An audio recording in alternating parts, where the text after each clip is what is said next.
Ticket की घोषणा के बाद गोड्डा पहुंचे प्रदीप यादव, जहां कार्यकर्ताओं ने उनका गर्मजोशी से स्वागत किया। इंडिया गठबंधन के सभी दल के नेता और कार्यकर्ता भी पहुंचे, जहां सबों ने खुलकर चुनाव प्रचार करने का आह्वान किया। वहीं प्रदीप यादव ने अपने भाषण में निशिकांत के प्रचार करने नहीं जाऊंगा वाले बयान पर तंज कसते हुए रावण और कंस से उनकी तुलना की। उन्होंने कहा कि जनता जनार्दन है, यानी भगवान। मैं तो भगवान के तर पर जाऊंगा, जो भगवान को नहीं मानते वो ना जाए। क्या कभी रावण ने राम को भगवान माना था? क्या कभी कंस ने कृष्ण को भगवान माना था? इसी तरह वो भी जनता को भगवान नहीं समझते, इसलिए वो नहीं आना चाहते।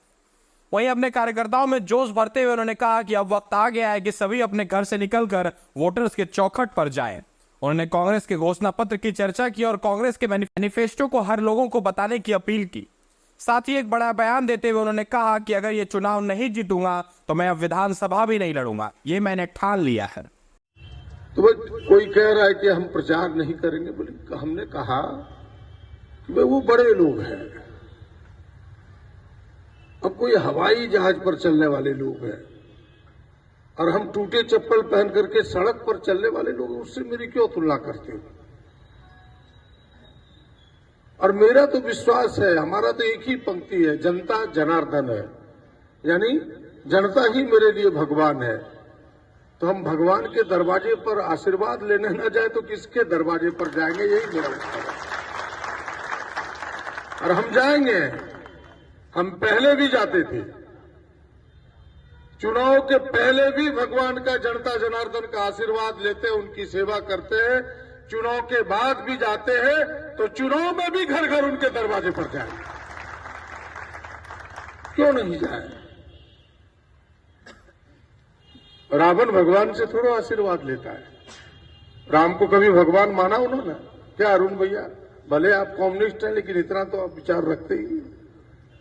कभी राम को तो उन्होंने भगवान नहीं माना। तो ऐसे घमंडी लोग कई पैदा हुए। कंस ने कृष्ण को भगवान माना क्या? नहीं माना। दूसरी तरह जनार्दन, जनता जनार्दन को घमंडी लोग भगवान नहीं मानेगा, इसीलिए वो उसके दरवाजे पर नहीं जाएगा। इतना ही समझिए, इससे आगे कोई कहानी नहीं है, खत्म हो जाती है ये बात। हम जाएंगे, हम सब लोग जाएंगे। उनके पास ना जाएंगे आशीर्वाद लेने तो किनके पास जाएंगे? मोदी जी के पास? बताइए, जनता के ही पास जाना है हम सबको। बड़ा फेर बदल हुआ, उसके बाद आप आज टिकट लेकर के आए। चुनाव का क्या मुद्दा रहेगा और क्या कहना चाहेंगे इस पर?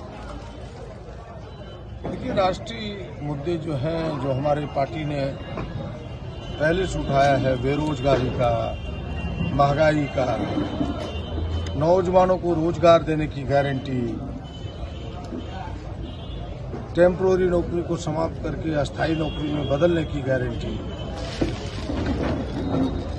कॉरपोरेट घरानों का कर्जा माफी न करके किसानों के कर्जा माफी करने की गारंटी, नारी का सशक्तिकरण, उन्हें न्याय, उनके खाते में प्रत्येक साल 1 लाख रुपया देने की गारंटी, ये तमाम मुद्दे हमारे चुनाव के। और साथ में ही खास करके झारखंड स्तर के जो मुद्दे हैं, जो अनसुलझे हुए हैं, अब तक पेंडिंग पड़ा हुआ है, लंबित पड़ा हुआ है, चाहे ओबीसी के आरक्षण की बात हो जो भारत सरकार के पास पेंडिंग है, सरना धर्म कोड हो जो अब तक लंबित है, झारखंड के हिस्से के पैसे को जो भारत सरकार ने रोक के रखा है, झारखंडी खतियान आधारित जो झारखंड कहलाने की विशेष पहचान है उसको लंबित करके रखा है। ये तमाम मुद्दों के समाधान हमारे इस चुनाव के मुद्दे होंगे कि अगर आपने वोट दिया तो इन मुद्दों का हम प्राथमिकता से समाधान करेंगे। और सबसे बड़ा मुद्दा जो गोड्डा के लिए है कि भाई हम आपके बीच एक सेवक के रूप में वर्षों से रहे हैं, वर्षों तक रहेंगे। आपकी सेवा, आपकी जरूरत को पूरा करने का हम दम भरते हैं, संकल्प लेते हैं। ये हमारे मुद्दे हैं। आपने आज बड़ा ऐलान कर दिया कि अगर आप ये चुनाव नहीं जीतते हैं तो आप विधानसभा भी नहीं लड़ेंगे। न, हम विधानसभा अब नहीं लड़ेंगे, ये मेरा संकल्प है। तो अब इतना, अभी जो 15 साल से लगातार सांसद हैं और जो विकास के मुद्दे हैं वो कहते हैं कि ट्रेन ला दिया उन्होंने, एम्स ला दिया उन्होंने, 4 लेन ला दिया उन्होंने, तो इसके उलट कैसे मतलब लोगों में जाएंगे, वोट मांगेंगे? हमें लगता है कि ये उनके भ्रामक चीजें हैं। आपने देखा होगा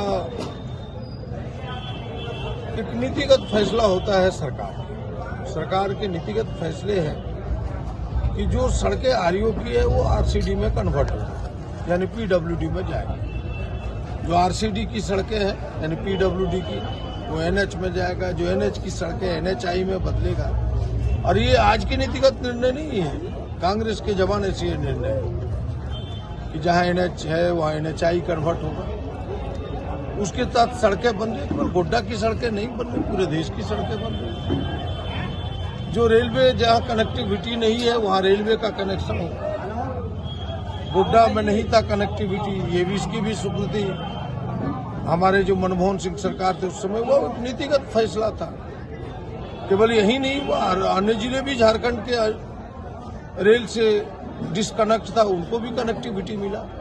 प्रदीप जी, विषयांतर हो रहे सवाल है कि जो विषय था तो ये उनके विकास के नहीं है, यह विषय सतत विकास का एक हिस्सा है जिस पर वो अपना मुहर लगा के अपनी उपलब्धि बताना चाहते हैं। ये उनके विकास का हिस्सा नहीं है। देश से एक अलग नारा यहाँ लग रहा है। एक तरफ वो एनडीए गठबंधन है, वो कह रही है कि इस बार 9 लाख का, और जहाँ इंडिया गठबंधन है वो कह रहा है इस बार गंगा पार।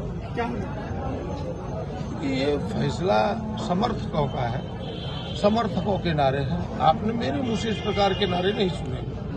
समर्थक उत्साहित रहते हैं, समर्थक अपने नारा लगाता है और उस नारों से वो ऊर्जान्वित होता है, चाहे उनके समर्थक हो चाहे मेरे समर्थक हो। हम तो जनता से करबद्ध प्रार्थना ही करते हैं कि भाई आप सेवा का मौका दें, हम उनसे बेहतर सेवा देंगे। हम 24 घंटे उपलब्ध रहने वाले लोग हैं आपकी सेवा में, आपके सवालों को बेहतर तरीके से समाधान करने का प्रयास करें। दुमका में खुला एक ऐसा स्कूल जहां आधुनिक सुविधाओं के साथ बच्चों का होगा सर्वांगीण विकास। इस स्कूल में गर्ल्स और बॉयज के लिए सेपरेट एसी हॉस्टल उपलब्ध है, जहां बच्चों को योगा, जुम्बा, कैलीग्राफी की जानकारी दी जाती है। बच्चों के लिए एक्टिविटी रूम भी उपलब्ध है, जहां बच्चे तरह तरह की एक्टिविटी के साथ ही म्यूजिक को भी सीख सकते हैं। इस स्कूल में डे बोर्डिंग और हॉस्टल के साथ डे केयर की सुविधा भी उपलब्ध है। तो इस स्कूल में एक बार जरूर पधारें। हमारा पता है डिनोवो स्कूल, नयापाड़ा, दुमका।